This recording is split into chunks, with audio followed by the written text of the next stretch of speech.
इस वक्त हम पार्क सर्कस मैदान 7 स्ट्रीट पर खड़े हुए हैं। हमारे साथ बंगाल के लोग बातचीत के लिए मौजूद हैं। मैडम, सीए, एनआरसी और एनपीआर को लेकर के आप लोग यहाँ विरोध कर रहे हैं। हाँ। क्या डिमांड है आप लोगों की? हमारे डिमांड तो पहले तो ये बात है कि I am not from park circus. I have come in solidarity with this women. I am from the other part of Kolkata, and it's very praiseworthy that the women have come under this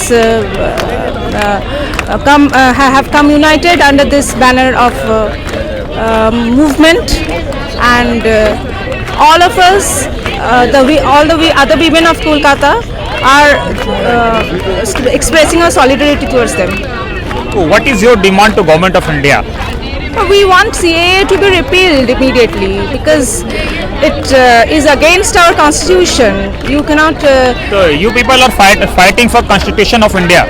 Yeah, it's the constitution right of equality that should be prevailed. That should prevail.